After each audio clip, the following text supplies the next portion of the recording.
قدرت کے شاہکار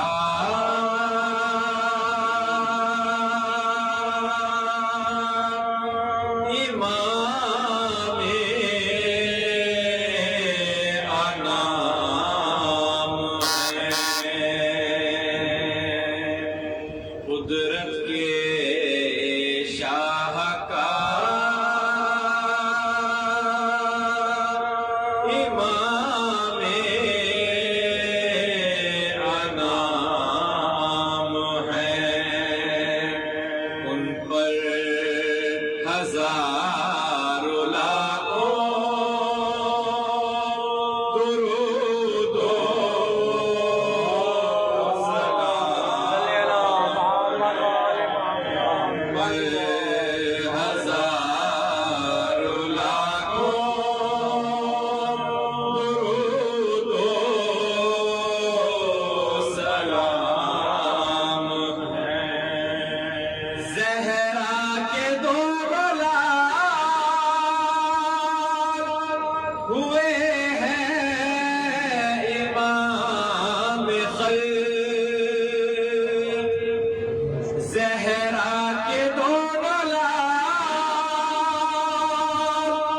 ہوئے ہیں امام خلق،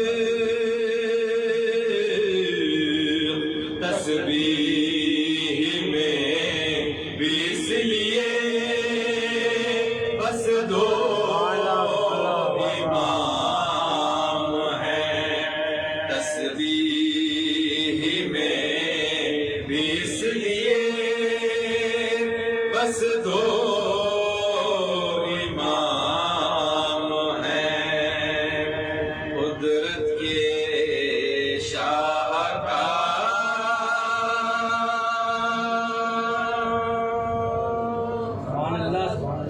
درود پڑھ دیں محمد وآلہ۔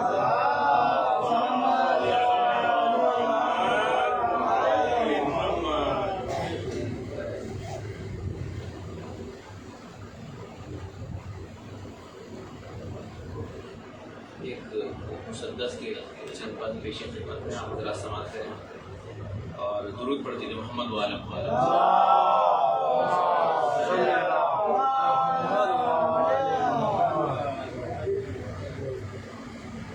اے غم صفت پیمبر تجھے اللہ رکھے، اے غم صفت پیمبر تجھے اللہ رکھے، تو جہاں تجھ سے منور تجھے اللہ رکھے، اے غم صفت پیمبر تجھے اللہ رکھے، تو جہاں تجھ سے منور تجھے اللہ رکھے، تو ہے مومن کا مقدر تجھے اللہ رکھے، تجھ پہ کوثر بھی نچھاور تجھے اللہ رکھے، سارے نبیوں نے تیری بڑھ کے بلائیں لی ہیں، فاطمہ نے تجھے جینے کی دعائیں دی ہیں، فاطمہ نے تجھے جینے کی دعائیں دی ہیں، اے غم صفت پیمبر تجھے اللہ رکھے، تیری عظمت کو سمجھنا کوئی آسان نہیں، تجھ کو اپنائی جو دانا ہے وہ نادان نہیں، مطمئن ہے تیرے شیدائی پریشان نہیں، ہاں مگر قوت باطل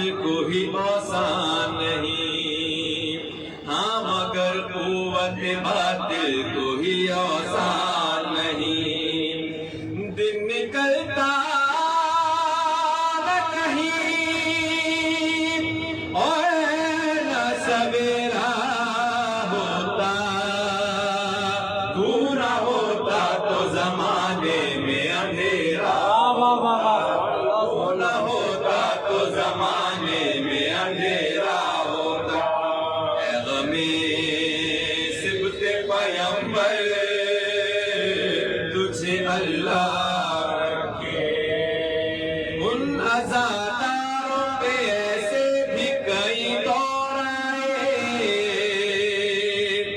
بیچ کر بچوں کو مجلس کا تبرک لائے، حاکم وقت نے دیواروں میں بھی چنوائے، کاٹ دی ان کی زبانیں کبھی سر کٹوائے، کاٹ لی ان کی زبانیں کبھی سر کٹوائے، ظلم سہتے رہے پر تجھ سے محبت کی ہے، جان دے دی ہے مگر تیری حفاظت کی ہے، جان دے دی پیغمبر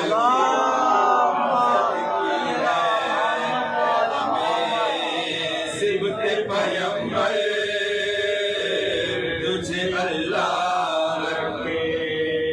ذکر مظلوم پہ بدعت کی یہ تلوار بھی دیکھ، یعنی فتووں سے بنی کاغذی دیوار بھی دیکھ، تیغ کے سائے میں شبیر کا انکار بھی دیکھ، بیعتی نسل کے اجداد کا کردار بھی دیکھ، پھر بتا دے کہ یہ اسلام بچایا کس نے، نو کے نیزہ پہ بھی قرآن سنایا کس نے، نو کے نیزہ پہ بھی قرآن سنایا کس نے، پیغمبر تجھے اللہ رکھے۔ ہم حکومت کے نہ دولت کے تمنائی ہیں، ہاں غدیری ہے غم شاہ کے شیدائی ہے، اس لیے فخر سے کہتے ہیں کہ مولائی ہے، جو ہے مولائی وہ آپس میں سبھی بھائی ہیں، جو ہے مولائی وہ آپس میں سبھی بھائی ہیں، بھائی ایسے کہ ہوں عباس بھی نازاں جن پر، اور شبیر کرے سایہ داماد جن پر، اور شبیر کرے سایہ داماد جن پر، غم سبط پیغمبر تجھے اللہ رکھے۔ ہم عزا خانہ دل روز کھلا رکھتے ہیں، زخم سینے میں غم شہ کا ہرا رکھتے ہیں، کوئی غم ہو کہ خوشی ہوش بجا رکھتے ہیں، یعنی ہر حال میں ذکر شہداء رکھتے ہیں، یعنی ہر حال میں ذکر شہداء رکھتے ہیں، اور مقصد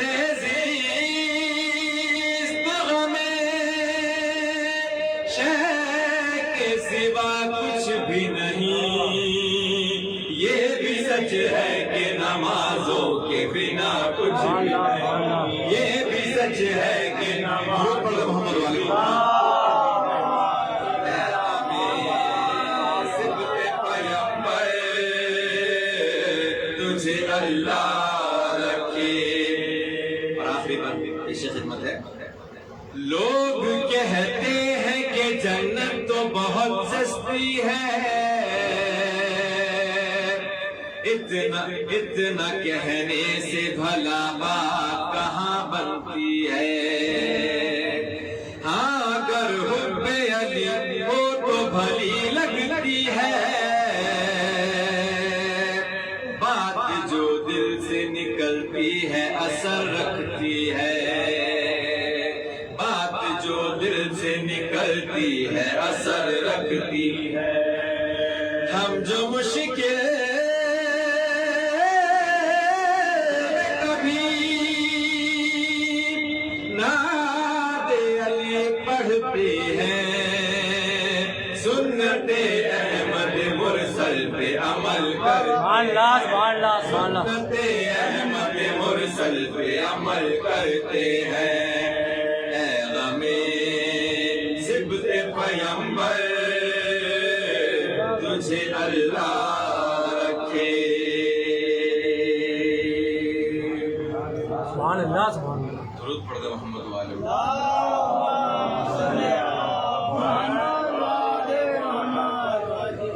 فاتحہ.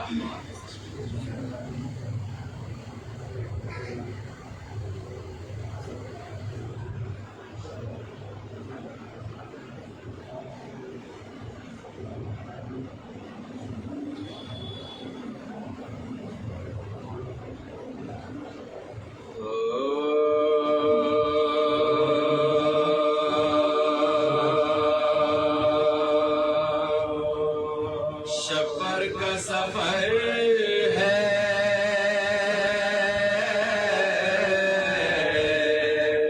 شبیر رکا کرتے ہیں. سفر کا سفر ہے, دنیا سے حسن جاتے ہیں, یہ مارے سفر ہے. اس وقت جب کرب میں زہرا کا پسر ہے, بہنوں کی خبر ہے نہ برادر کی خبر ہے, بہنوں کی خبر ہے نہ برادر کی خبر ہے. احوال دیگر کو ہے ابن ولی کا, ہیرے سے جگر چھن گیا بندے نبی کا, ہیرے سے جگر چھن گیا دل بندے نبی کا. وہ زہر دغا پی کے ذرا سوئے شب, جو خواب میں خاتون جنا آئے کھلے سر, فرمایا جگر بندے عبداللہ سے رو کر, فرمایا جگر بندے عبداللہ سے رو کر, میں لینے کو خود آئی ہوں چلیے میرے دل پر, میں لینے کو خود آئی ہوں چلیے میرے دل پر. ماں چائے سے ملنا ہے تو مل لیجیے بیٹا, باری گئی سامان سفر کیجیے بیٹا, باری گئی سامان سفر کیجیے بیٹا. یہ سنتے ہی بیدار ہوئے حضرت شب, سینے میں اٹھا درد کے تڑپا دل مزدہ, فرمایا کہ بھائی کو بلاؤ میری خواہر. شبیر جو آئے ہیں اشک بہا کر, شبیر جو آئے تو کہا اشک بہا کر, مضطر ہے دل عجب دارد جگر ہے, اب گھر سے خبردار برادر کا سفر ہے, اب گھر سے خبردار برادر کا سفر ہے. شبیر سے بولے یہ جگر کام کے شبار, قاسم کو بلا لیجیے اب دل بر ہے. حاضر ہوئے جب وہ تو کہا بھائی سے روکا, اے اس میری امانت سے خبردار برادر, اس میری امانت سے خبردار برادر. آپ کی خدمت یہ بجا لائے گا بھائی, جب وقت پڑے گا تو یہ کام آئے گا بھائی, جب وقت پڑے گا تو یہ کام آئے گا بھائی. اے شبر کو شہادت کا یقین ہو گیا,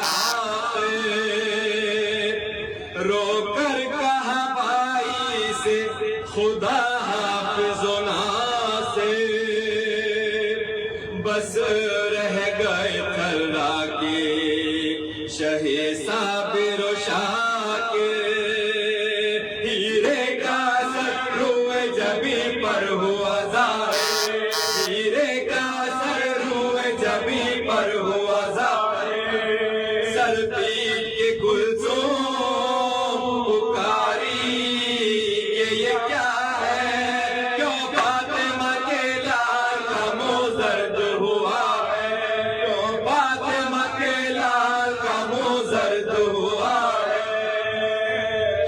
بے آپ کے آنکھوں میں اجالا نہیں بھائی بہنوں کا کوئی پوچھنے والا نہیں بھائی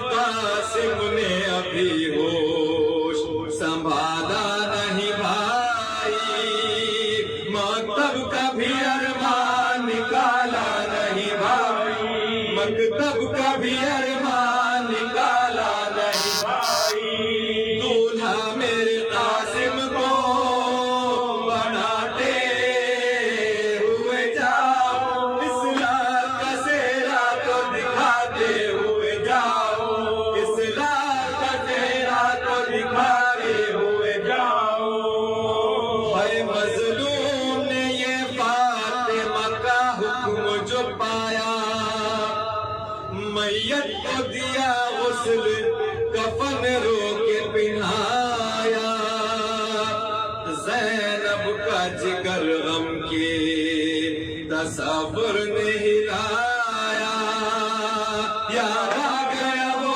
ہار کے منہ کو جگر آیا یاد آ گیا وہ ہار کے منہ کو جگر آیا کہتی تھی کہ عاشور کو اب عرش ہلے گا تم کو تو حسینہ کفن بھی نہ ملے گا تم کو تو حسینہ کفن بھی نہ ملے گا ہاں دوستو یہ وقت ہے اندوہ و محن کا ماتم ہے جگر بند شہ دل شکن کا زہرا نے کیا چاک غریبان کفن کا سر کھولو اٹھتا ہے تابوت حسن کا سر کھولو اٹھتا ہے تابوت حسن کا حیدر پہ بکا کرتے ہیں زہرا و نبی حیدر پہ بکا کرتے ہیں زہرا و نبی عباس بھی روتے ہیں حسین ابن علی بھی عباس بھی روتے ہیں حسین ابن علی بھی شبیر بکا کرتے ہیں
محمد والے محمد بلند پر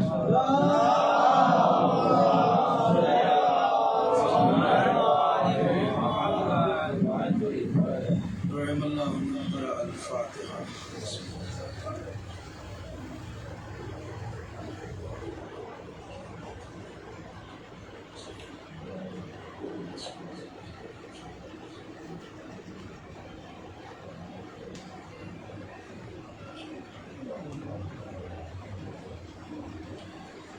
اعوذ باللہ السمیع العلیم من الشیطان اللعین الرجیم حسبنا اللہ الله ونعم الوكيل نعم المولى ونعم النصير بسم الله الرحمن الرحيم الحمد لله الذي هدانا لهذا وما كنا لنهتدي لولا أن هدانا الله لقد جاء رسل ربنا بالحق والصلاة والسلام والتحية والإكرام على أشرف الأنبياء والمرسلين مولانا ومولا الكونين جد الحسن والحسين أبي القاسم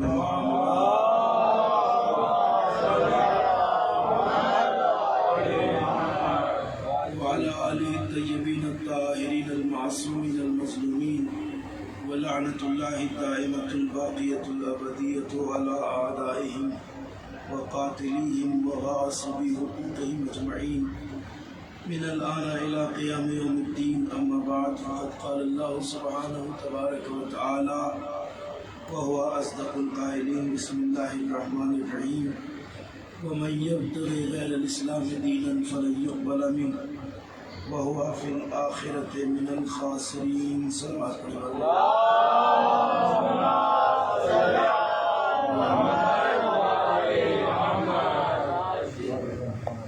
عزیزان محترم اور بزرگان گرامی قدر آیہ کریمہ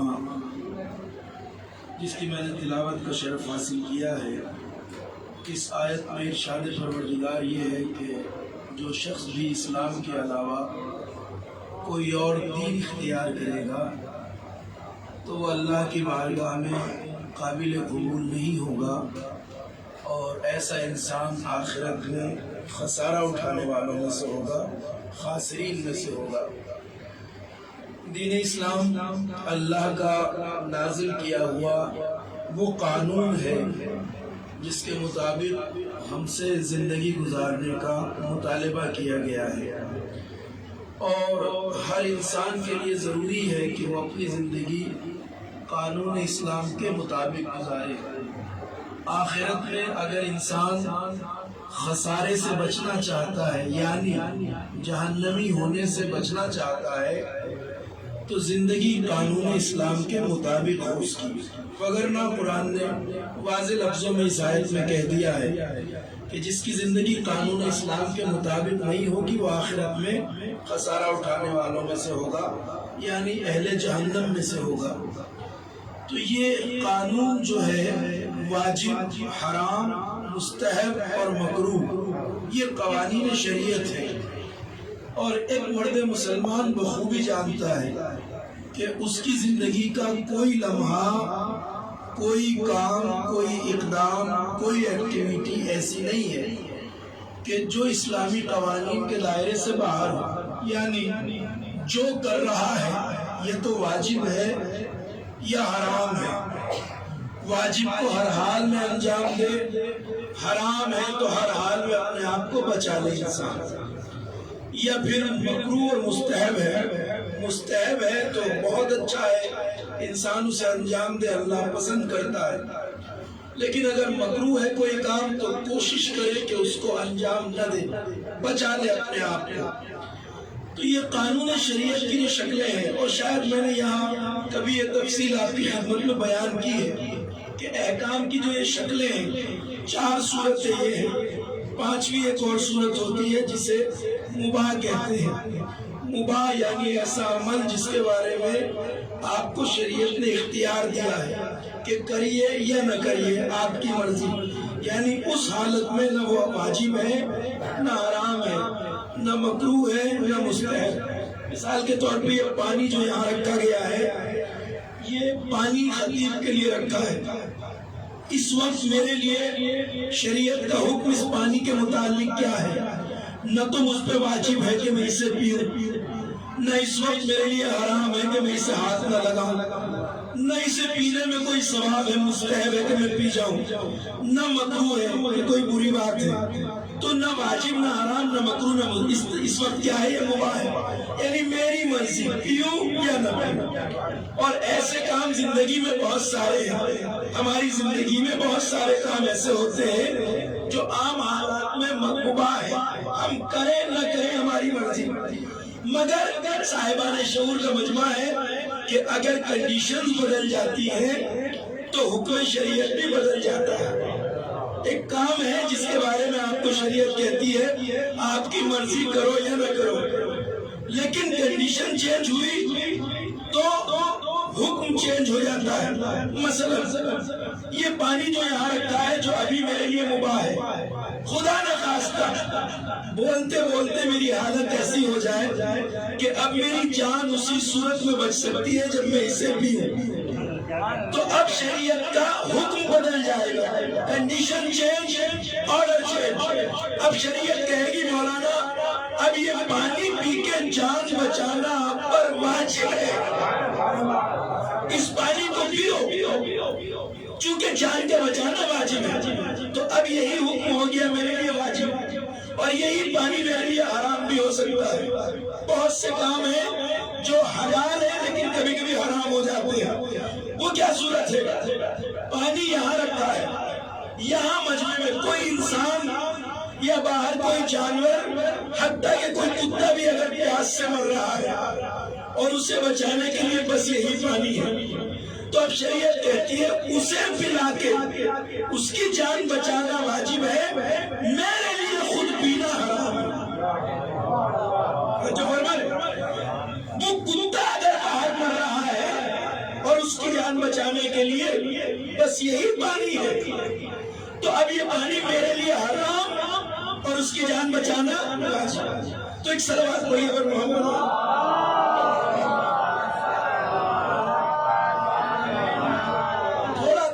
سفر کی وجہ سے آواز متاثر ہے لیکن مائک ماشاءاللہ انجمن قابل مبارکباد ہے، بہت اچھا کر لیا ہے۔ مولا آپ سب کو اور مزید ترقی عطا فرمائے، مجھے واقعی اس سے مدد مل رہی ہے، اور مولا آپ کے جذبہ خیر کو سلامت رکھے انشاءاللہ نوجوانوں کو۔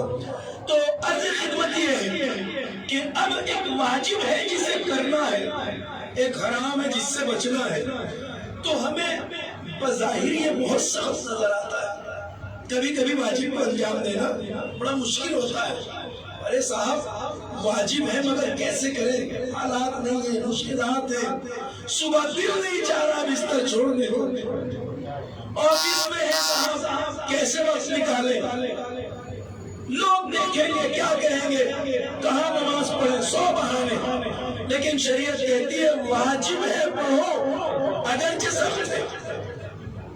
تو جو سختی ہے وہ کس لیے ہے؟ سختی اس لیے ہے ان قوانین میں کہ ہماری بس میں بیٹھنے والے مجلس اعضاء کے فرش پر چھوٹے بچے بھی ان مسائل کو اچھی طرح جانتے ہیں کہ اللہ نے ہم سے اگر شریعت کا عمل کرایا ہے، واجب کرو حرام سے بچو، تو اس میں 2 باتیں ہیں کہ اگر اس پہ ہم عمل کریں تو اس میں فائدہ کس کا ہے؟ سوال یہ ہے فائدہ کس کا ہے؟ تو کبھی بھی یہ مت سمجھیے گا کہ اگر ہم دین کے واجبات پہ عمل کریں حرام سے بچیں تو اس میں اللہ کا کوئی فائدہ ہے، اللہ کا فائدہ نہیں ہے، کیونکہ اللہ ہے، اور اس فرش پہ بیٹھنے والے بچے جانتے ہیں فائدہ اسے چاہیے ہوتا ہے جس کے یہاں کوئی کمی ہو، جس کے یہاں کوئی ضرورت ہو۔ بھائی سجدوں کی ضرورت اسے ہوگی جس کے یہاں لفظ ضرورت پایا جائے، اور جس کے یہاں لفظ ضرورت پایا جائے گا وہ احتیاج رکھنے والا ہوگا، یعنی محتاج۔ تو اللہ کو اگر ہمارے سجدوں عبادتوں کی ضرورت ہو جائے تو وہ ہوگا محتاج، اور جو محتاج ہو وہ خدا ہو نہیں سکتا۔ بچے بھی بول رہے ہیں جانتے ہیں الحمدللہ، تو محتاج خدا ہو نہیں سکتا، تو اس کا مطلب ہماری عبادتوں کی ضرورت اللہ کو نہیں ہے، چونکہ اس کے یہاں لفظ ضرورت پایا نہیں جاتا، تو اس کا مطلب یہ ہے کہ جب عبادت کا فائدہ اللہ کو نہیں ہے تو یقیناً اس کا فائدہ ہمارے لیے ہے، انسان کے لیے ہے۔ یعنی اگر واجب پہ عمل کرے گا، حرام سے بچے گا، تو ان بلندیوں پہ آئے گا جہاں اللہ اسے پہنچانا چاہتا ہے، اللہ جہاں پہنچانا چاہتا ہے۔ اب میں آپ سے یہ بات بتاؤں، یہ الحمدللہ آپ نے سب نے سنی ہوگی، کہتے ہیں کہ انسان اشرف المخلوقات ہے، انسان اشرف المخلوقات ہے. اشرف المخلوقات کا کیا مطلب ہے؟ اردو کا دامن وسیع ہے اور اس کو ہمارے بچے سمجھ سکتے ہیں آسانی سے. اشرف المخلوقات یعنی کائنات میں جتنی بھی چیزیں ہیں جن کو ہم مخلوق کہہ سکتے ہیں، ان سب میں افضل، اشرف، بلند، بافضیلت کون ہے؟ انسان ہے. تو اصل میں انسان کو اللہ نے اس لیے بنایا ہے تاکہ اشرفیت کا تاج اپنے سر پہ سجا سکے. غور فرمائیے گا میری بات پر میں کیا کہہ رہا ہوں. بہت سے لوگ اس غلط فہمی میں پڑ جاتے ہیں کہ اشرف المخلوقات جو انسان کو کہا ہے تو ہر آدمی اشرف المخلوقات ہے. مگر میں ممبر پہ کہہ رہا ہوں اس دعوے کو کہ ہر دو پیر پہ چلنے والا انسان اشرف المخلوقات نہیں. ہر آدمی اشرف المخلوقات نہیں ہے. کیوں نہیں ہے؟ اس لیے کہ بھائی اگر ساری مخلوقات سے بلند ہو تو مخلوق ایک ذرے سے لے کر پہاڑوں تک، پہاڑوں سے لے کر چاند سورج تک، چاند سورج سے لے کے سیاروں اور ستاروں تک، اور ستاروں سے لے کے عرش اعظم تک، اور عرش اعظم سے لے کر ملائکہ اور فرشتوں تک سب مخلوق ہے. انسان اشرف المخلوقات ہے. تو کیا آدمی بیٹھے بٹھائے فرشتوں سے افضل ہے؟ کیا انسان بیٹھے بٹھائے چاند تاروں سے افضل ہے؟ کیا انسان بیٹھے بٹھائے سورج سے افضل ہے؟ کیا انسان بیٹھے بٹھائے سمندروں سے افضل ہے؟ کیا انسان بیٹھے بٹھائے ان پہاڑوں سے افضل ہے؟ نہیں. اس لیے نہیں کہ یہ دو پیروں پہ چلتا ہے، یہ ہنسیاں بولنا جانتا ہے کہ نہیں صاحب. ہر آدمی افضل مخلوقات نہیں ہے. ہاں اس میں اشرف بننے کی صلاحیت ہے.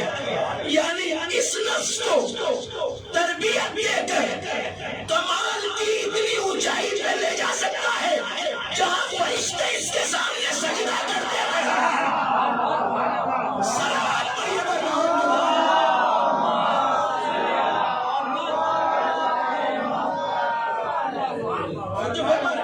یعنی اس میں اتنا اونچا اٹھنے کی صلاحیت ہے. اب اتنی بلندی پہ پہنچنے کی صلاحیت کیپیسٹی ہے. ہر انسان کے نفس میں اللہ نے یہ صلاحیت رکھی ہے، طاقت، کہ اسے ترقی دے کر اپنے نفس کو اتنی اونچائی پہ لے جائے کہ جہاں فرشتے بھی اسے سجدہ کرتے نظر آئے، فرشتے بھی اسے تعظیم کرتے نظر آئے، فرشتے بھی اسے دروازے کی نوکری کرتے نظر آئے. جا سکتا ہے اتنی بلندی پر. مگر اسی انسان میں یہ بھی صلاحیت ہے کہ یہ اتنا گر جائے، اتنا گر جائے کہ جانور یا جانوروں سے بدتر ہو جائے. اتنا گر بھی سکتا ہے انسان. کیوں؟ اس لیے کہ اب آیت سنیے قرآن مجید کی. میں اسی آیت کے بھروسے میں نے یہ بات کہی، ہر آدمی جو انسانی صورت میں ہے وہ اشرف المخلوقات نہیں. کیوں؟ اس لیے اب قرآن کی آیت سنیے. اگر ہر آدمی، ہر انسان اشرف المخلوقات ہوتا تو ان انسانوں کی ایک بڑی تعداد کے لیے قرآن یہ لفظ نہ کہہ رہا ہوتا. قرآن کی آیت ہے وَلَقَدْ زَرَعْنَا لِجَهَنَّمَ كَثِيرًا مِنَ الْجِنِّ وَالْإِنسِ. ہم نے انسانوں اور جنات کی ایک بڑی تعداد کو جہنم کا ایندھن بنایا. قرآن کہہ رہا ہے، یہ مولانا کی بات نہیں ہے، اللہ کی بات ہے. ہم نے انسانوں اور جنوں کی ایک بڑی تعداد کو جہنم کا ایندھن بنایا ہے. کیوں؟ قرآن کہتا لَهُمْ قُلُوبٌ لَا يَفْقَهُونَ بِهَا. انہیں ہم نے عقل دی ہے مگر وہ سمجھتے نہیں. ہم نے انہیں آنکھیں دی ہیں مگر وہ دیکھتے نہیں. ہم نے انہیں کان دیے ہیں مگر وہ سنتے نہیں. اب ان کے لیے قرآن کہہ رہا اگر ہر آدمی اشرف المخلوقات ہوتا تو قرآن اسے جانور نہ کہہ رہا ہوتا. قرآن نے کہا یہ والے انسان ہم کالانعام، یہ چوپایوں کی مانند ہے، یعنی جانوروں کی مانند. بلکہ ایک قدم آگے رکھ کے کہہ رہا ہے بل ہم اضل نہیں، یہ تو جانور سے بھی بدتر ہے. تو یہ بھی انسان ہے جن کے لیے قرآن کہہ رہا جانور سے بدتر ہے. اچھا اب یہ کیوں بدتر ہے؟ قرآن نے کہا لہم قلوب لا یفقہون بہا، عقل دی ہے مگر اس عقل سے کائنات اس کے اسرار اور اپنے رب کو پہچاننے کی کوشش نہیں کر رہی۔ اچھا یہ جو ظاہری کہا کہ کان ہے سنتے نہیں، آنکھیں دیکھ، یہ ظاہری دیکھنا مراد نہیں ہے۔ ظاہری سننا اگر مراد ہوتا کہ بھئی زیادہ تر انسانوں کو کان دیے مگر وہ سنتے نہیں، بہرا پن نہیں، یہ ظاہری بہرا پن مراد نہیں ہے۔ اگر یہ ہوتا تو زیادہ تر انسان بہرے اور اندھے ہوتے ہوتے، لیکن ایسا نہیں کہ دکھائی نہیں دیتا، کان سننے کی صلاحیت رکھتے ہیں، آنکھیں دیکھتی سب کچھ ہے مگر وہ حقیقتوں کو دیکھتے نہیں ہیں، سچائیوں کو سنتے نہیں۔ صلوات پڑھیے محمد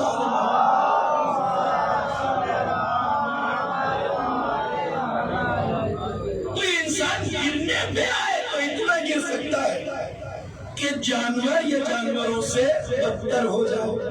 ہم کل انعام، یہ جانوروں کی مانند بل ہم ازل نہیں، ان سے بھی گرے ہوئے۔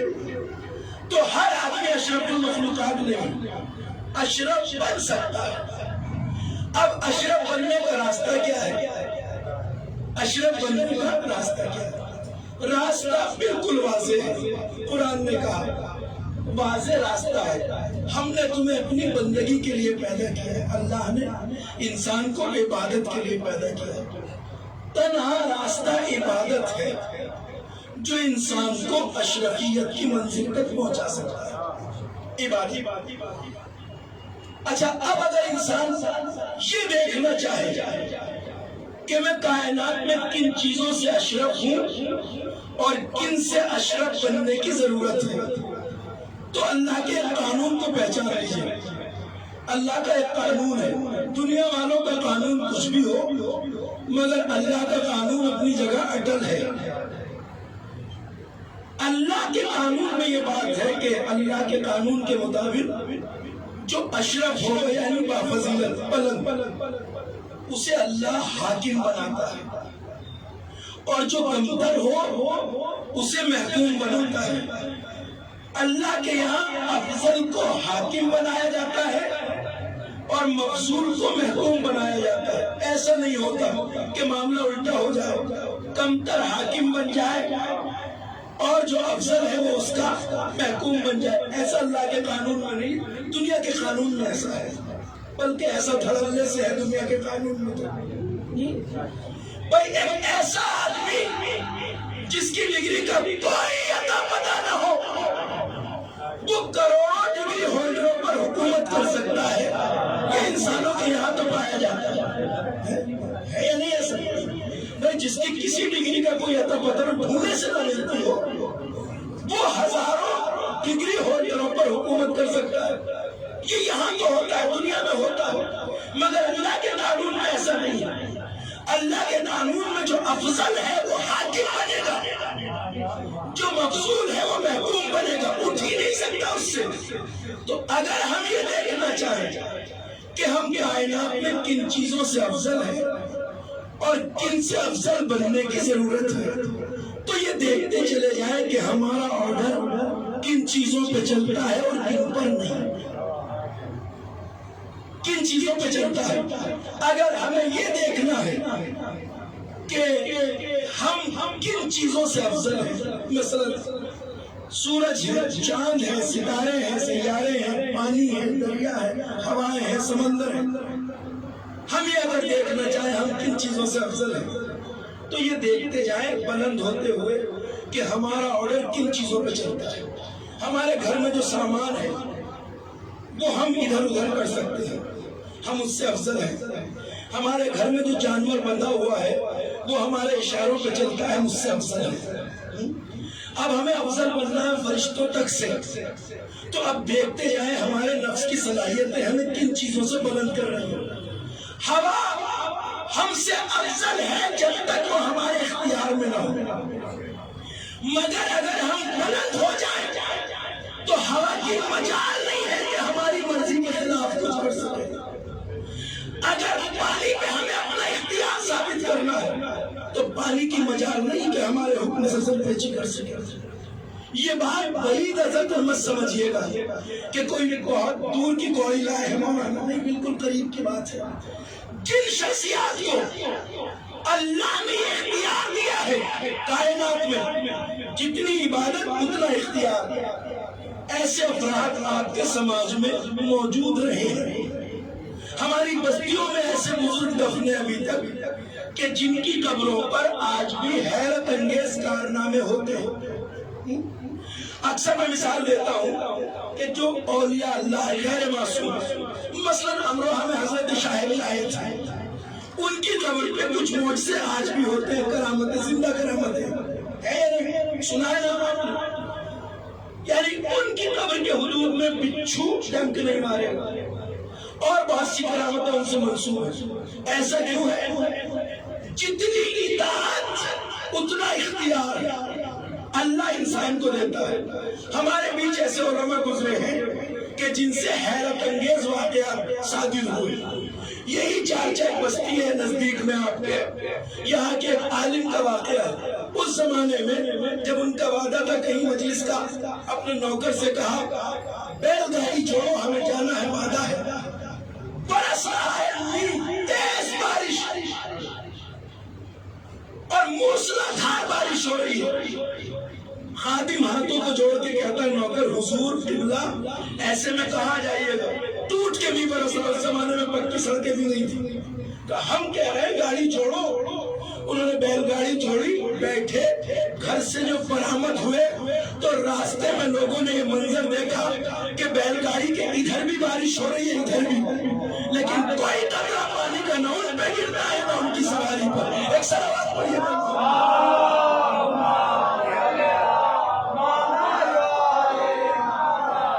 تو یہ وہی ہے کہ جتنی اطاعت اور پاکیزگی اتنا اختیار اللہ دیتا ہے۔ ہم اس لیے پیدا نہیں ہوئے تھے کہ ہم دنیا کی معمولی چیزوں کے اسیر بن کے رہ جائیں۔ اللہ نے تو انسان کو اس لیے بنایا تھا کہ انسان اشرفیت کا تاج سر پہ سجا کے پوری کائنات پر حکومت کرے۔ اشرف بنایا تھا، یعنی ساری کائنات پر حکومت کرنے کے لیے اللہ نے انسان کو بنایا تھا۔ ہم وہاں نہیں پہنچ سکے جہاں دین پہنچانا چاہتا ہے۔ اور اس کے بعد یہ ہے کہ بہت سے اسباب بھی ہیں، وجوہات۔ اگر وقت نظر آئے گا تو پھر کبھی میں آپ کی خدمت میں وہ بات عرض کروں گا کہ کیا وجوہات ہوئی، کیا اسباب ہوئے کہ انسانیت کمال کی اس منزل پر نہ پہنچ سکی جہاں اللہ پہنچانا چاہتا ہے۔ کوئی مفصل بحث ہے، مگر یہ واجب اور حرام اسی لیے ہے تاکہ انسان بلندیوں کا راستہ طے کرے۔ جتنا اخلاص نیت کے ساتھ انسان اللہ کی عبادت کرے گا اتنا اس کا درجہ بلند ہوگا، یہ بات یقینی ہے۔ اب میں آپ کو حدیث قدسی سنا رہا ہوں۔ حدیث قدسی بزرگ جانتے ہوں گے، جوانوں اور بچوں کے لیے بتا رہا ہوں۔ حدیث قدسی اللہ کا وہ کلام ہے کہ جو نازل اللہ کی طرف سے ہوا ہے مگر قرآن کا جز نہیں ہے، پارٹ آف قرآن نہیں، بات اللہ ہی کی ہے۔ انبیاء مرسلین اولیاء کے ذریعے جو نازل ہوا وہ ہے حدیث قدسی۔ اس میں ارشاد ہوتا ہے، اب اللہ فرماتا ہے اب تی اتینی، اللہ نے کہاں لانا چاہتا تھا، اے میرے بندے میری اطاعت کر، اے میرے بندے میری اطاعت کر، حتی اجعلک مثلی، یہاں تک کہ میں تجھے صفات ممکنہ میں اپنے جیسا بنا دوں۔ غور فرمائیے کہ بات ضائع نہ جائے۔ اے میرے بندے میری اطاعت کر، عبادت، یہاں تک کہ میں تجھے صفات ممکنہ میں اپنا آئینہ بنا دوں۔ مثل کہا ہے، مثل نہیں، کوئی اللہ کا مثل تو ہو ہی نہیں سکتا، مگر مثل اسے کہتے ہیں جس میں اللہ کی صفات کی جھلک نظر آئے۔ تو میں تجھے اتنا اٹھانا چاہتا ہوں کہ تجھے اپنی صفات کا مظہر بنا دوں۔ جیسے میں کسی چیز کو کہتا ہوں ہو جا تو وہ ہو جاتی ہے، تجھے بھی اتنا اونچا بنانا چاہتا ہوں کہ تو بھی جب کسی چیز سے کہے ہو جا تو وہ ہو جائے۔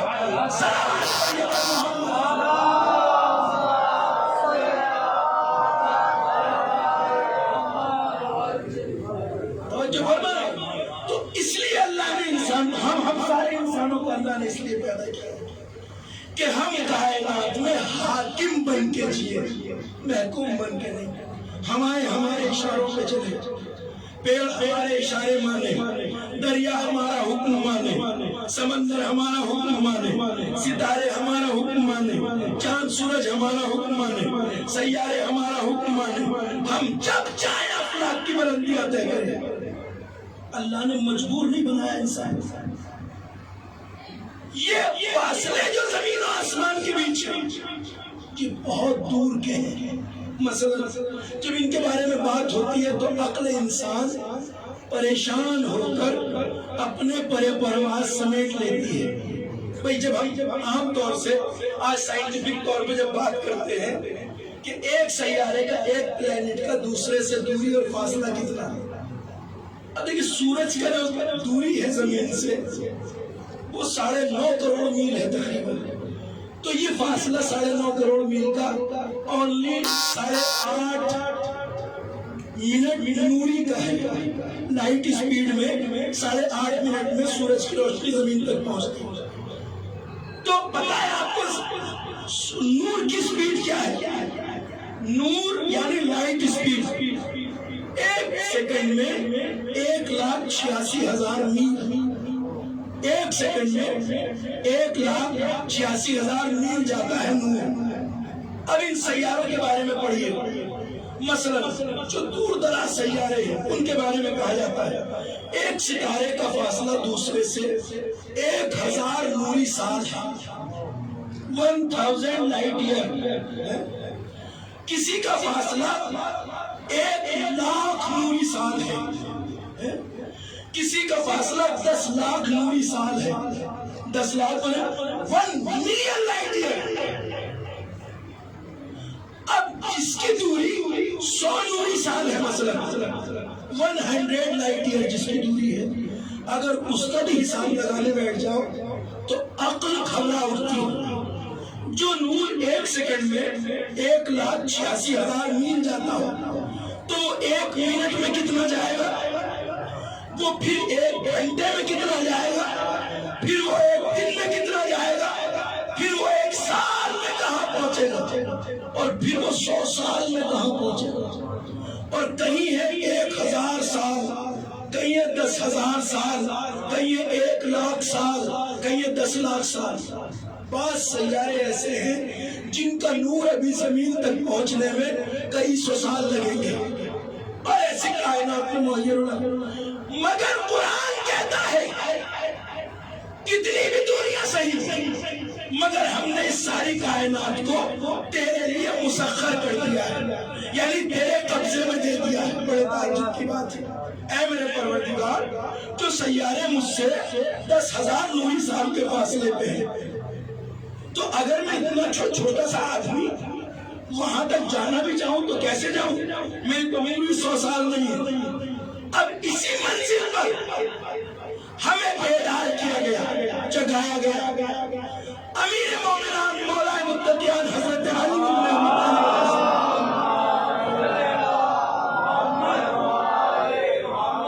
ایک اور سلامت پڑھ لیجیے۔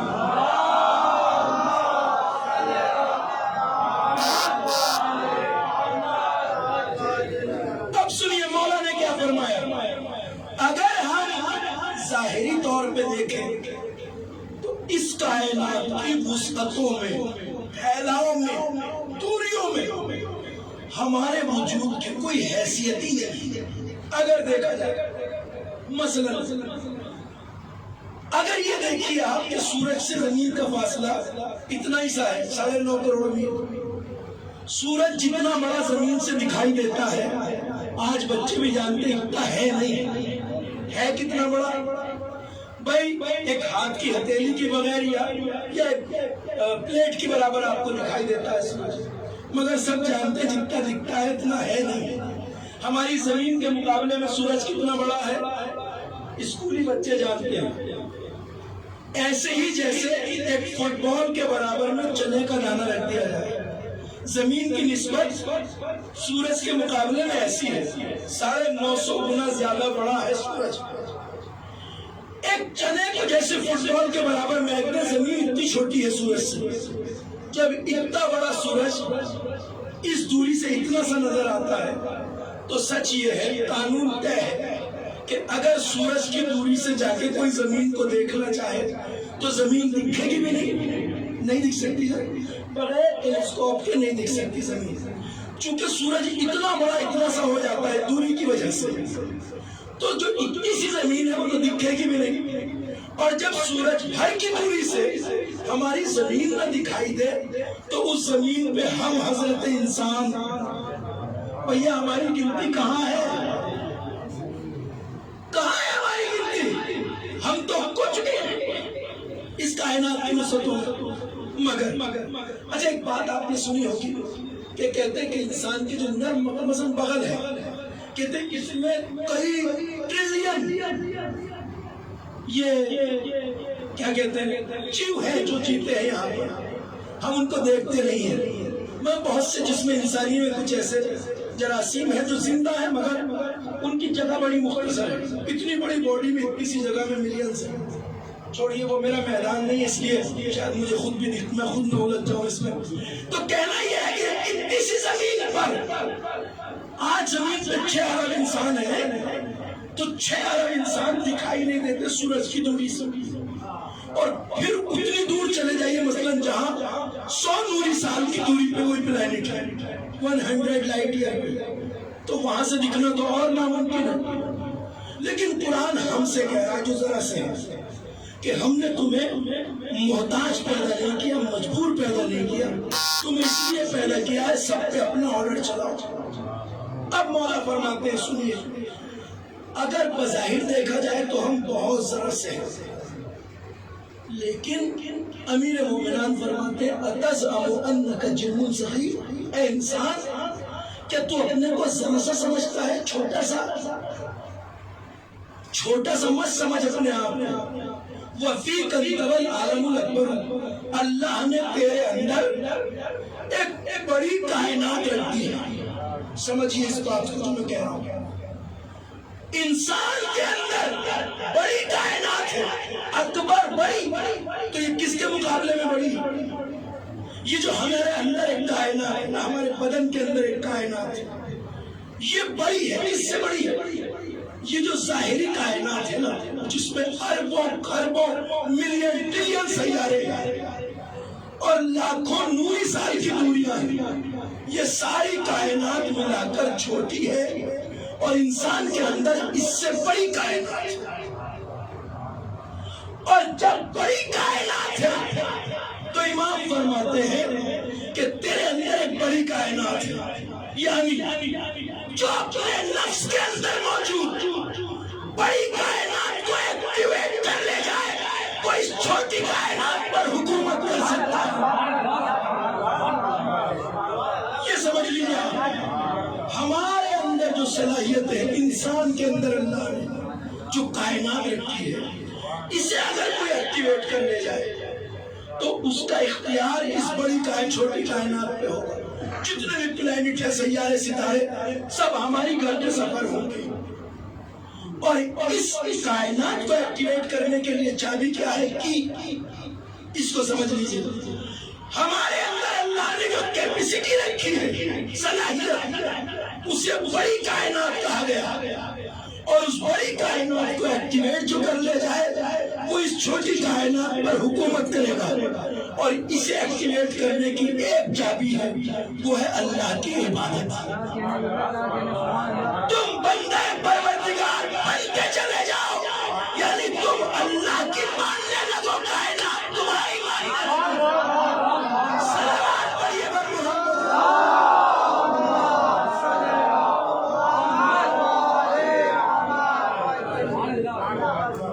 یہ ہے فلسفہ وجود انسان کا، اور جو کر لے جائے وہ ہے اشرف المخلوقات۔ اب دیکھیں کتنی باریکیاں ہیں اس میں، میں بڑے آسان لفظوں کا انتخاب کر رہا ہوں تاکہ میرے بچے اور جوان اچھی طرح اس بات کو سمجھ جائیں۔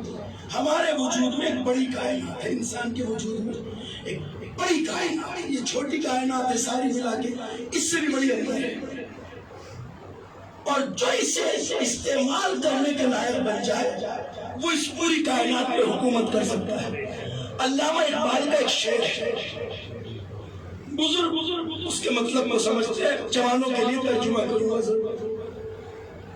علامہ اقبال فرماتے ہیں بتا رہا ہے یہ معراج مصطفیٰ کا سفر، بتا رہا ہے یہ معراج مصطفیٰ کا سفر کہ عالم بشریت کی زد پہ ہے گردوں، یعنی معراج پہ پیغمبر گئے، ان سیاروں کی بات نہیں ہو رہی جو 100 لائٹ ایئر کی دوری پہ ہیں، ان کی بھی بات نہیں ہو رہی جو 1 ملین لائٹ ایئر کی دوری پہ ہیں، ان کی بھی بات نہیں ہو رہی جو 1 ملیارڈ لائٹ ایئر کی دوری پہ ہیں۔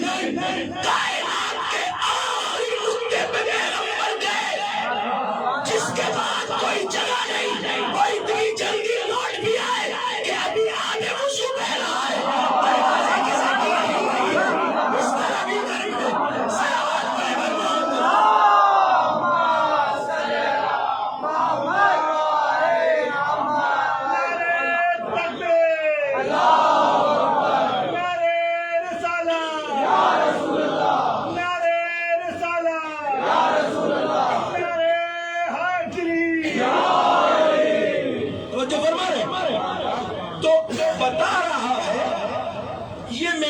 مصطفیٰ کا سفر کہ عالم بشریت کی زد پہ ہے گردوں، یعنی پیغمبر کا سفر یہ بتا رہا کہ یہ ساری کائنات انسان کی دست رس میں ہے، یعنی یہ لمحوں میں جہاں جانا چاہے جا سکتا ہے اور آ سکتا ہے۔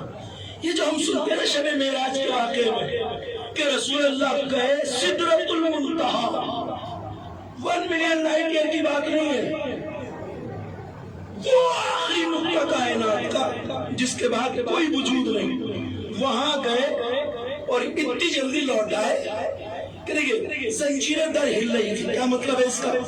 جب آپ اپنے گھر سے نکلتے ہیں نا تو دروازے کی زنجیر حرکت میں آتی ہے، کتنی دیر ہلے گی آپ کے جانے کے بعد؟ اور رسول اللہ اتنی جلدی لوٹ آئے کہ ابھی اس کا ہلنا بند نہیں ہوتا۔ اگر کوئی آدمی وضو کرنے کہیں بیٹھا ہے تو وضو کا پانی چہرے اور ہاتھوں سے جو گرا ہے وہ کچھ دور تک بہتا ہے نا، رسول اتنی جلدی لوٹ آئے کہ جب وضو کر کے اٹھے تھے اس پانی کا بہنا بند نہیں ہوا تھا۔ بستر کی گرمی کا مطلب یہ ہے کہ جب صبح صبح آپ بستر سے چھوڑ کے نکلتے ہیں تو بستر کچھ دیر گرم رہتا ہے، ابھی رسول اللہ کا بستر بھی ٹھنڈا نہیں ہوا تو لوٹ اور سفر وہ تھا جس کو آپ ناپ نہیں سکتے، عالم امکان کی آخری رسول اللہ اتنی جلدی لوٹ گیا ہے۔ یہ ہے وہ چیز کہ اب اس سفر کے بارے میں اللہ نے کیا کہا، وہی لفظ جس کو میں نے آپ کے سامنے پیش کیا۔ لفظ قرآن نے کیا کہا؟ شب معراج کے واقعے کے لیے آیت کیا کہتی ہے؟ سبحان الذی اسریٰ بعبدہ لیلا من المسجد الحرام الی المسجد الاقصی الذی بارکنا حولہ لنریہ من آیاتنا۔ پاک و پاکیزہ ہے وہ ذات جو اپنے بندے کو لے گئی راتوں رات، آسمانوں کا سفر کرایا۔ اس آیت میں اللہ نے کیا کہا؟ جو اپنے بندے کو لے گئے۔ بندے کا لفظ کیوں کہا؟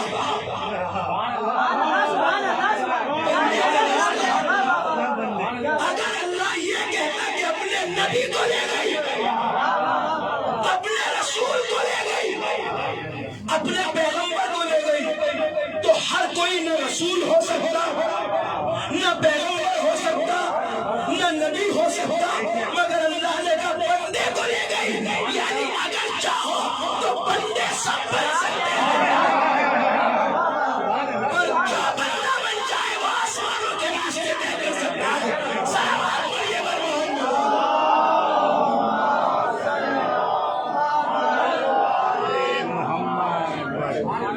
بندگی میں جو گنجائش ہے اسے آیت نے بیان کیا۔ بندہ ہر کوئی بن سکتا ہے، ہر کوئی پیغمبر نہیں بن سکتا، ہر کوئی رسول نہیں بن سکتا، ہر کوئی نبی. اگر اللہ یہ کہتا اپنے رسول کو لے گئے تو ہم کہتے بھیا رسول ہی تو جا سکتے ہیں وہاں تک، مگر اللہ نے کہا اپنے بندے کو لے گئے. بندہ ہر کوئی بن سکتا ہے. تو ترقی اور کمال تک پہنچنے کے لیے انسان اگر چاہے تو بندگی کا راستہ طے کر لے. جو بندہ بننا چلا جائے اسے بلندیاں ملتی چلی جائیں گی. اب ایک چیز کی طرف صرف اشارہ کروں، چونکہ دامن وقت میں اپنی گنجائش نہیں ہے، مجھے طول بھی نہیں دینا ہے بات کو. جیسا سماج اور معاشرہ ہوتا ہے نا، اس سماج کا پروڈکٹ ویسا ہی نکل کے آتا ہے. آج اگر انسانیت اتنی ترقی نہیں کر سکی، دیکھیے اللہ نے یہ حرام و حلال واجب مستحب احکام دین اس لیے رکھے تھے تاکہ انسان ان پہ عمل کر کے بلندیوں کا راستہ طے کرے. اللہ نے ہمیں کیڑے مکوڑوں کی طرح جینے کے لیے نہیں پیدا کیا تھا. بھیا پھر اشرف ہونے کا مطلب کیا ہے اگر ہماری زندگی عام زمین پہ رینگنے والے جانوروں کی مانند ہو؟ اشرف بننا ہر ایک کو تھا اور یہ امکان اللہ نے سب کے لیے رکھا تھا. مگر جیسی کمپنی ہوتی ہے ویسا پروڈکٹ آتا ہے. اگر زمین پر کچھ بدبخت ظالموں نے نظام ولایت اہل بیت کو نافذ ہونے دیا ہوتا اور انسانی سماج معصوم رہبروں کی سرپرستی میں پل رہا ہوتا، تو آج کروڑوں انسان اتنے بلند ہوتے کہ وہ جب چاہتے آسمانوں کا سفر کر کے آ سکتے. مگر جیسا سماج زمین پہ بنایا ان ملعونوں کی وجہ سے جنہوں نے اہل بیت کا حق چھین لیا اور نظام ولایت کو نافذ نہیں ہونے دیا، اس لیے آج انسانیت ترقی نہیں کر سکی. کچھ بندے تھوڑا سا اٹھ جاتے ہیں، مگر یہ راستہ سب کے لیے تھا، ہمارے لیے بھی ہے. مگر جس سماج کا ہم حصہ تھا وہاں برائیاں ہیں، خرافات ہیں، بدکاریاں ہیں، دعوت عام ہے بدکاریوں کے لیے. ایسے میں کوئی انسان ترقی کر پائے بہت مشکل ہے، جبکہ کرنے کی کوشش ہر کسی کو کرنا چاہیے. اب اسی لیے ہم کہتے ہیں کہ جنہوں نے اہل بیت کا حق چھینا وہ صرف اہل بیت کے مجرم نہیں ہیں، وہ قیامت تک آنے والی انسانیت کے مجرم ہیں. چونکہ اگر معصوم رہبروں کے سائے میں حاکمیت کا نظام چلتا دنیا کی تو ماحول پاکیزہ ہوتا، سماج میں طہارتیں ہوتی، اور جب طہارتیں ہوتی تو بہت سارے انسانوں کو ترقی حاصل ہوتی. اور جو 1400 سال پہلے نہ ہو سکا وہ ایک دن اس زمین پر ہوگا. اور وہ دور کون سا ہے؟ وہ حضرت حجت ابن الحسن المہدی علیہ السلام.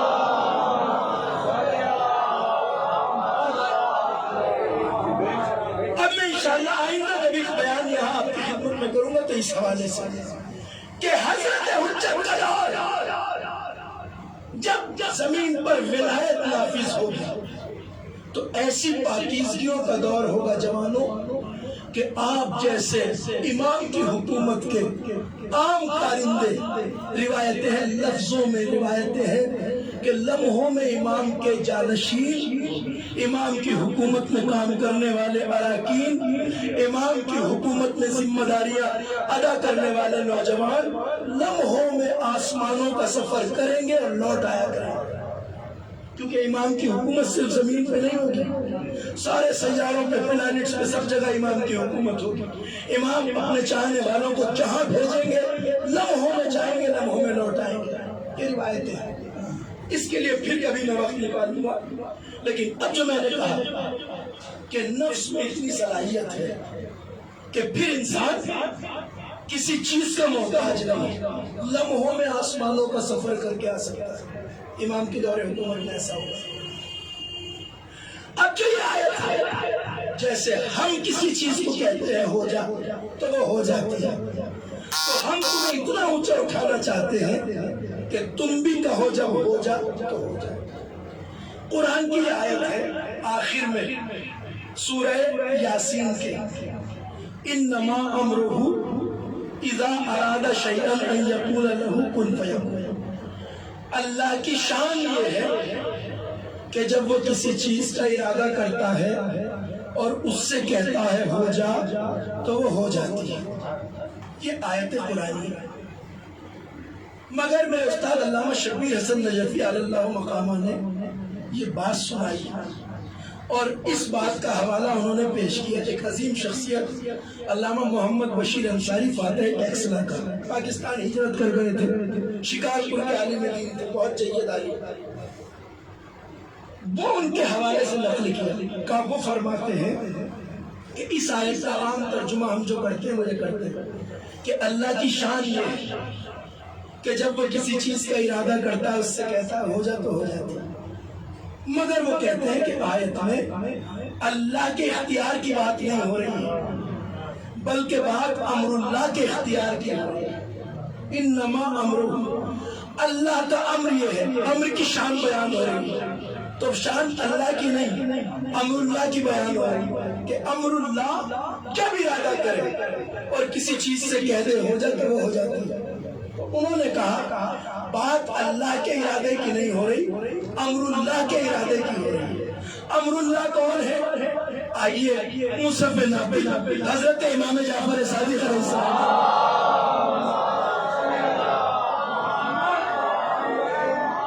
ارشاد فرماتے ہیں کہ قسم خدا کی اللہ کا امر ہم اہل بیت ہیں، یعنی آل محمد کی شان ہے کہ اگر وہ کسی چیز کو کہے ہو جا تو وہ ہو جاتی ہے. ایک چیز اور یہ جو ہے نا کن ہو جا، تو مفسرین نے لکھا ہے یہ مفہوم ذہنوں تک پہنچانے کے لیے اس سے چھوٹا لفظ نہیں تھا کوئی.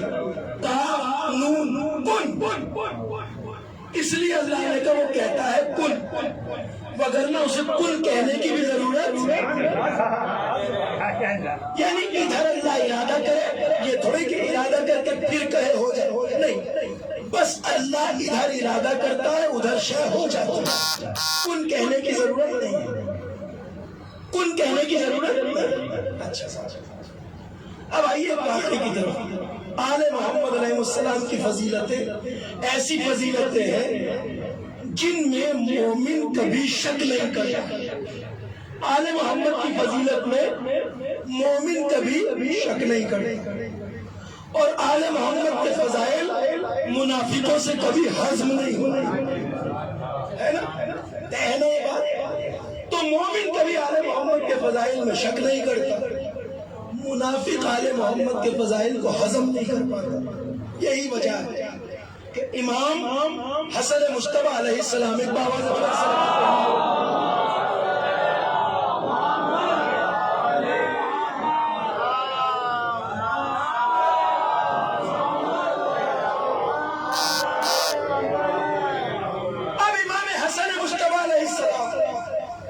ممبر پہ خطبہ دے رہے تھے. واقعہ ہے تاریخ میں درج ہے. امام ممبر پہ خطبہ بیان کر رہے تھے. ظاہر واقعہ ان چند مہینے کا ہے جب امام کو خلافت ظاہری ہوئی کوفے میں. آپ یہ خطبہ دے رہے ممبر اور روایت کہتی ہے خطبہ دیتے دیتے امام حسن نے بیان کیا کہ اے لوگوں ہم آل محمد کے کمالات کو نہیں جانتے، ہماری فضیلتوں کو نہیں جانتے. تم نہیں جانتے کہ اللہ نے ہمیں کیسے اختیارات عطا کیے. خطبہ دے رہے امام، تم نہیں جانتے اللہ نے ہمیں اس کائنات میں کیسے کیسے اختیار دے رکھے ہیں. ہمیں اللہ نے اتنا اختیار دیا ہے، اتنا اختیار دیا ہے کہ اگر ہم چاہیں تو زمین کو آسمان کر دیں اور آسمان کو چاہیں تو زمین کر دیں. امام نے یہ بات کہی.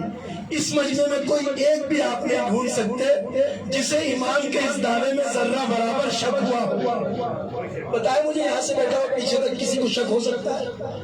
ہر کوئی یہی کہے ہمارا ایمان ہے کہ امام جو کہہ رہے ہیں سچ ہے.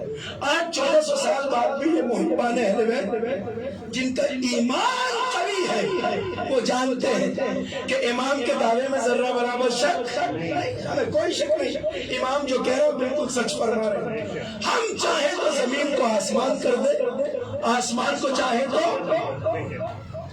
مگر اس مجمع میں بیٹھے ہوئے ایک منافق سے یہ دعویٰ برداشت نہیں ہوا۔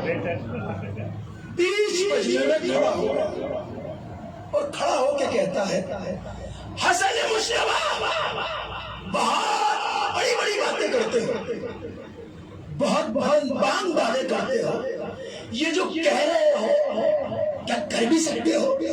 اللہ اکبر، واقعہ کہیں نہ کہیں آپ نے سنا ہوگا کہ جو کہہ رہے ہو یہ کر بھی سکتے ہو؟ امام نے اس کی طرف دیکھا اور بس اتنا کہا، تاریخ میں اتنا لکھا ہے، کہا تو ان مردوں کے مجمع میں کہاں سے آ گئی؟ تھا آدمی لیکن لفظ کیا استعمال کیے جو عورت کے لیے ہوتے ہو، تو اس مردوں کے مجمع میں کہاں سے آ گئی؟ اب تاریخ بتاتی ہے کہ نہ امام نے اس سے بحث کی نہ گفتگو، بس اتنا پوچھا تو کہاں سے آ گیا؟ عرب لمبے لمبے چوڑے پہنتے ہیں آج بھی، اب اسے پتا ہے بدن کی حالت کیا ہوئی، امام کی زبان سے یہ لفظ نکلے ادھر اس کا سارا بدن عورت کے بدن میں بدل گیا، سارا بدن عورت کے بدن میں بدل گیا۔ اب اسے پتا ہے چوڑے کے اندر کیا ہوا۔ اب وہ لفظ میں نہیں کہنا چاہتا، نشیب فراز میں بدلے، فراز نشیب میں بدلے اور سب چینج ہو گیا بدن۔ بڑا شرمندہ سر جھکایا، چھپاتا اپاتا اپنے آپ کو، چپ چاپ مسجد سے باہر نکل گیا۔ اب جب گھر آیا تو بیوی نے دیکھا، ارے نامردو یہ کیا حالت ہو گئی، ہوا کیا ہے؟ کہے بہت برا ہو گیا، دیکھ رہی ہے حالت کیا ہے، ہوا کیا؟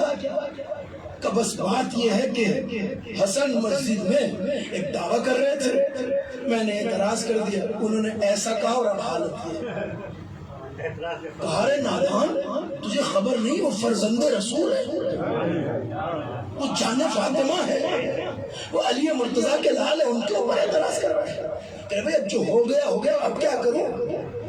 اب جیسی تو ویسا میں تو نہیں کہے گا نا۔ صلوات پڑھیے بر محمد۔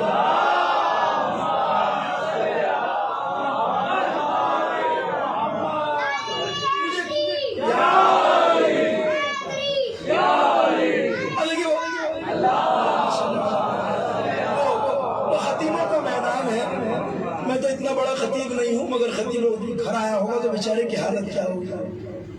علامہ کرار حسین وائز رئیس الوائزین وہ اس مقام پہ اس واقعے کو پڑھتے ہوئے فرماتے تھے کہ وہ اس زمانے کے بچے تھے، نہ جانے کیا کہا ہو، مگر آج کے زمانے کے چالاک اور چنٹ بچے اگر ہوتے تو اتنا تو ضرور کہتے ارے یہ کیا ہوا، گئے تھے تو پاپا تھے، آئے ہیں تو آپا ہو گئے۔ صلوات پڑھیے بر محمد۔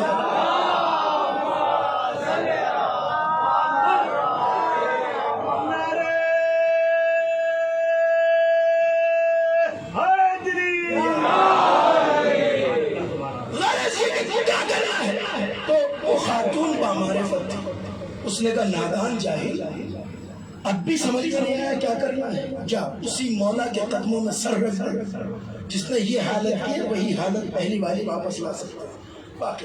میں آپ سے یہ جو میں نے واقعہ پڑھا وہ اس لیے کہ میں نے کہا قرآن کی آیت کیا کہتی ہے، انما امرہ، اللہ کا امر جب کسی چیز کا ارادہ کر لے اور اس سے کہے کن ہو جا تو ہو جاتی ہے، مگر مفسرین کیا کہتے ہیں اسے کن کہنے کی ضرورت بھی۔ امام حسن نے بھی اس واقعے میں یہ نہیں کہا عورت ہو جا، بس یہ کہا کہاں سے آ گئی، جیسے ہی ارادہ کیا عورت بن گئی۔ سلام علیکم محمد۔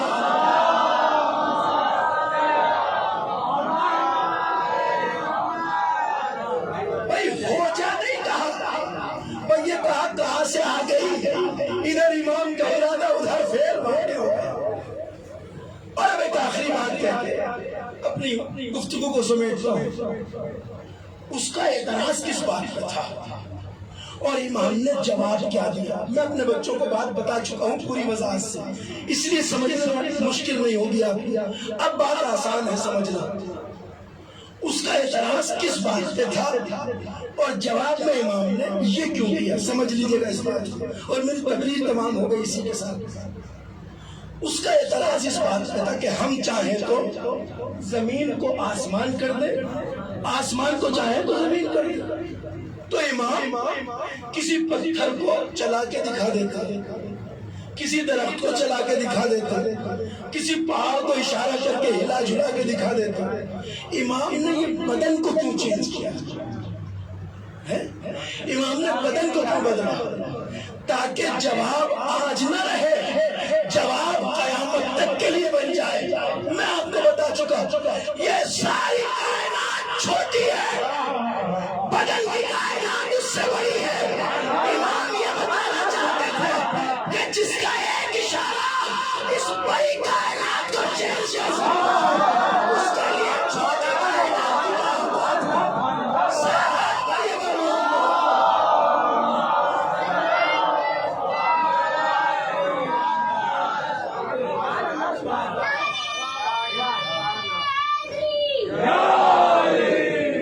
جس کا ایک اشارہ اس بڑی کائنات کو تہو بالا کر سکتا ہے، تو اس کے لیے چھوٹی کائنات کیا ہے؟ مادی کائنات چھوٹی ہے، انسان کے وجود میں اس سے بڑی کائنات ہے۔ امام نے اپنے دعوے کو ثابت کرنے کے لیے جسم کی کائنات بنا دی، پورا سسٹم چینج کر دیا اور بتایا کہ جو ہم کہہ رہے ہیں وہ کر سکتے ہیں۔ یہی وہ مقام درد ہے کہ لوگوں نے ائمہ پہ اعتراضات کیے، تکلیفیں پہنچائیں، اذیتیں پہنچائیں، مگر زمانے نے آل محمد کی قدر کو نہیں پہچانا، وہ منزلت نہیں پہچانی۔ اگر زمانے نے آل محمد کی قدر کی ہوتی تو آج انسانیت کس کمال پہ ہوتی اس کا تصور نہیں کر سکتے۔ آل محمد کو چھوڑنے سے آل محمد نے کچھ نہیں بگڑا، خود انسانوں نے اپنا بگاڑا۔ وہی بات جیسے عبادتوں سے اللہ کا کوئی فائدہ نہیں ہے، ہمارا فائدہ ہے، اسی طرح اہل بیت کو کوئی مانے یا نہ مانے اس میں آل محمد کا کوئی فائدہ نہیں ہے، چونکہ کوئی آل محمد کی اطاعت کر کے ان سے محبت کر کے ان کی منزلت نہیں بڑھاتا۔ جو پہلے سے عزت مطلقہ کے مالک ہو، کوئی ان کی محبت کر کے ان کی عزت نہیں بڑھاتا۔ جو ان سے وابستہ ہوتا ہے وہ خود اپنی عزت بڑھاتا ہے، اپنا مرتبہ بلند کرتا ہے، اور زمانے نے یہی قصور کیا کے ساتھ، ان کی قدر و منزلت کو نہیں پہچانا۔ ہاں اگر پہچان لیا ہوتا تو پھر ایک ایک کر کے اس طرح شہید نہ کیا جاتا۔ معصوم فرماتے ہیں کہ ہم میں سے کوئی ایسا نہیں کہ جسے یا تلوار سے قتل نہ کیا گیا ہو یا زہر سے قتل نہ کیا گیا۔ 14 معصومین میں سے ہر کسی کو قتل کیا گیا۔ آج 28 صفر کی یہ تاریخ پیغمبر اکرم رسول خدا اور امام حسن مصطفیٰ کی شہادت کی تاریخ ہے، آپ جانتے ہیں، اور اسی پرسداری کے لیے آپ عاشقان اہل بیت یہاں جمع ہوئے ہیں۔ آج یہ تاریخ بڑی گمگیز ہے۔ ہم عام طور سے تو یہی کہتے ہیں کہ رسول کی وفات ہے، مگر اگر تاریخ کا جائزہ گہرائی سے لیا جائے اور امام کی اس حدیث کو دیکھا جائے کہ ہم میں سے کوئی بھی ایسا نہیں ہے جسے یا زہر سے قتل نہ کیا گیا ہو یا تلوار سے قتل نہ کیا گیا، ہم سب کو قتل کیا گیا، تو اس کا مطلب رسول اللہ کی وفات بھی عام وفات نہیں ہے، آپ کو بھی شہید کیا گیا ہے۔ اور تاریخ میں روایتیں ملتی ہیں کہ پیغمبر اکرم کو بھی زہر دے کے قتل کیا گیا۔ آج پیغمبر کی شہادت کی بھی تاریخ ہے اور آپ کے فرزند امام حسن کی شہادت کی بھی تاریخ ہے۔ عجیب مماثلت ہے پیغمبر اکرم کی اپنی اولاد طاہرین سے۔ رسول اللہ کا روز شہادت بھی کسی معصوم امام کے ساتھ ہے اور روزے ولادت بھی کسی معصوم امام کے ساتھ ہے۔ یہ کمال ہے، اپنے چاہنے والوں کو پیغام ہے رسول اللہ کا کہ جب میں اپنی شہادت اور ولادت میں اپنی اولاد سے الگ نہیں ہوں تو تم زندگی میں مجھے اپنی اولاد سے کبھی جدا نہ کرنا۔ ولادت امام صادق کے ساتھ، شہادت امام حسن کے ساتھ۔ اور بس میں آپ کی خدمت میں پیغمبر کی شہادت کی مناسبت سے اتنا کہہ سکتا ہوں کہ رسول اللہ کی شہادت اور اس دنیا سے رخصت ہو جانا، یہی اولاد رسول اللہ پہ مظالم کا نقطۂ آغاز ہے۔ اگر پیغمبر اکرم اس دنیا سے نہ جاتے تو نہ فاطمہ زہرا کی پسلیاں توڑی جاتی، نہ جلتا ہوا دروازہ شکم پہ گرایا جاتا، نہ فاطمہ کو مرثیہ پڑھنا پڑتا، صبت علیہ مصائب اللہ، صبت علی الایام سے نہ لیا۔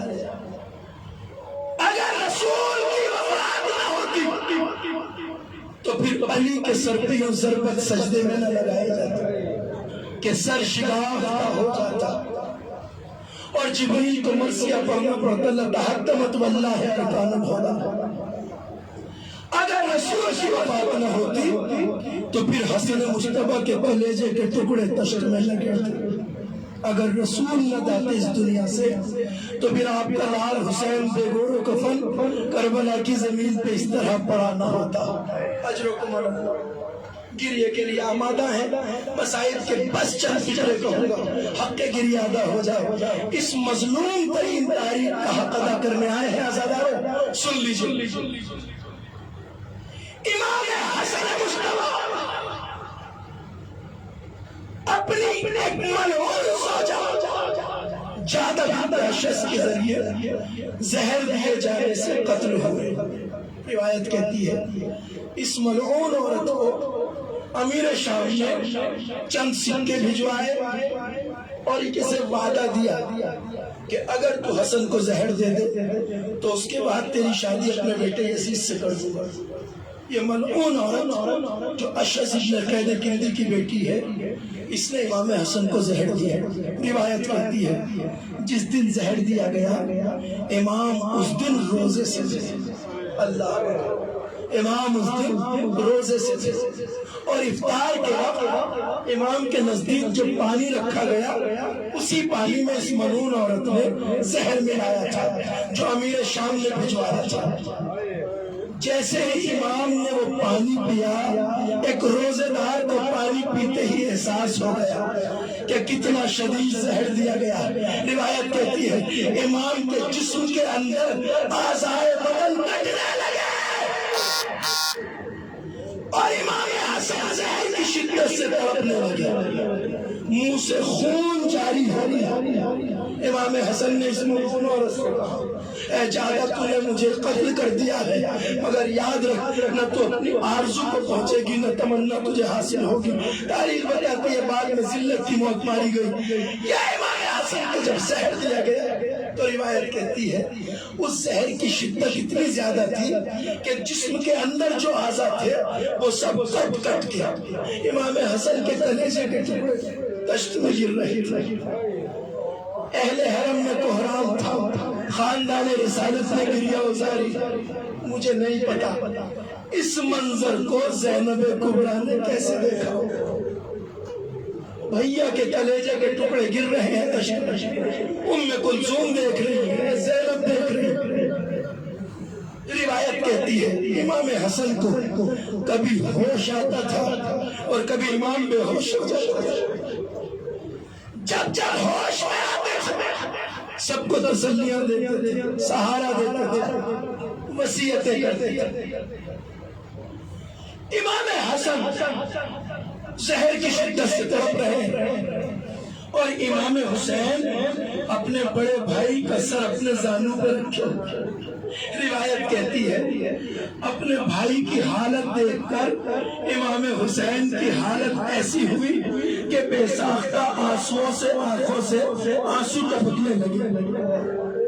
امام حسین کی آنکھوں سے گرنے والے آنسو جب امام حسن کے چہرے پہ گرے تو امام حسن نے آنکھ کھولی اور اپنے بھیا حسین کو جب روتے دیکھا تو ایک جملہ کہا، اے بھیا حسین میری حالت پہ رونا،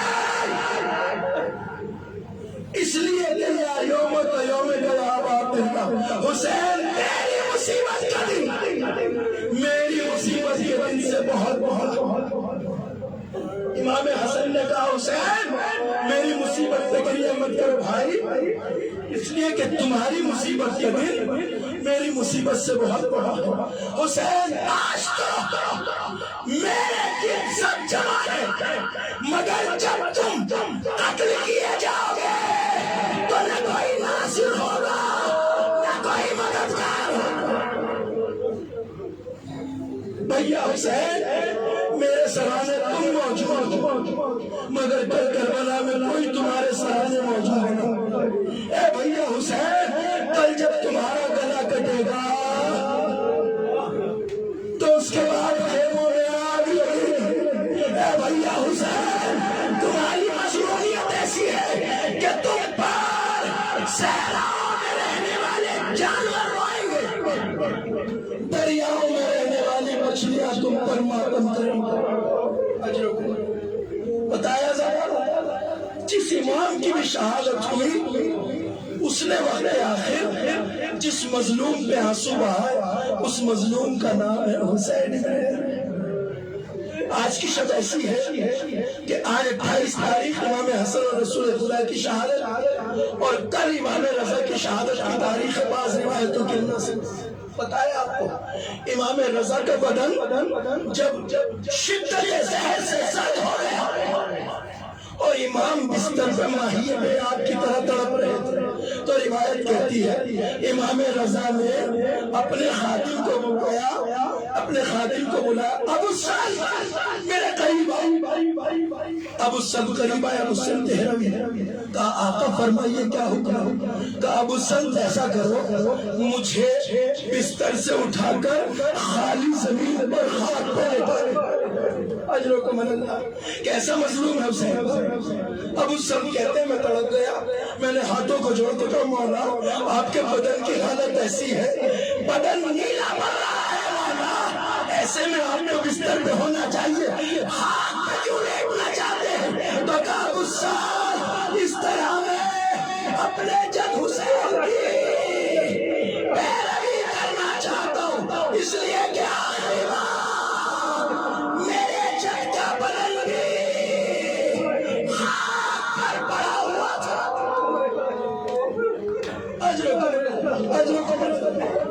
خدا کسی کو سوائے بس توفیق و مجلس تمام۔ امام حسن کا جنازہ گھر سے باہر نکلا۔ آپ جانتے ہیں عزاداروں کہ جب یہ جنازہ گھر سے نکلا تو آقا حسین اپنے بھائی کو اپنے نانا کے پہلو میں دفن کرنا چاہتا تھا،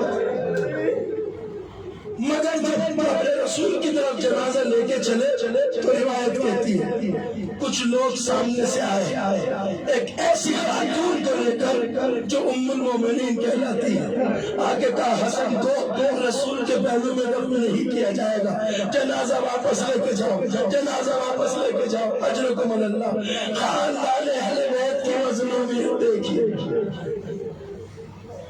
کہا اپنے جد کے پہلو میں دفن کرنا چاہتا، کہ نہیں وہاں دفن نہیں کرنے دیا جائے گا۔ بس یہ تکرار ہو رہی تھی کہ سامنے سے آئے ہوئے ذرا سے ظالموں نے لاشیں تابوت پر امام حسن کے تیر برسا۔ جب تیر تابوت میں آتے لگے عباس کو جلال آ گیا،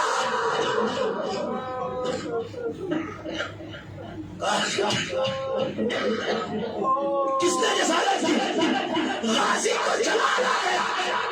میرے ہوتے ہوئے کوئی میرے بھائی کا جنازہ میں تیر برسا، بس جیسے ہی جلال آیا حسین نے بازو پکڑ کے کہا بھیا عباس ابھی کروانا ہے۔ اجرکم اللہ، بس حسن کی مصیبت حسین کی مصیبت سے اس طرح جدا ہے کہ حسین کا بدن جب زمین پہ آیا تو بدن میں تیر ہی تیر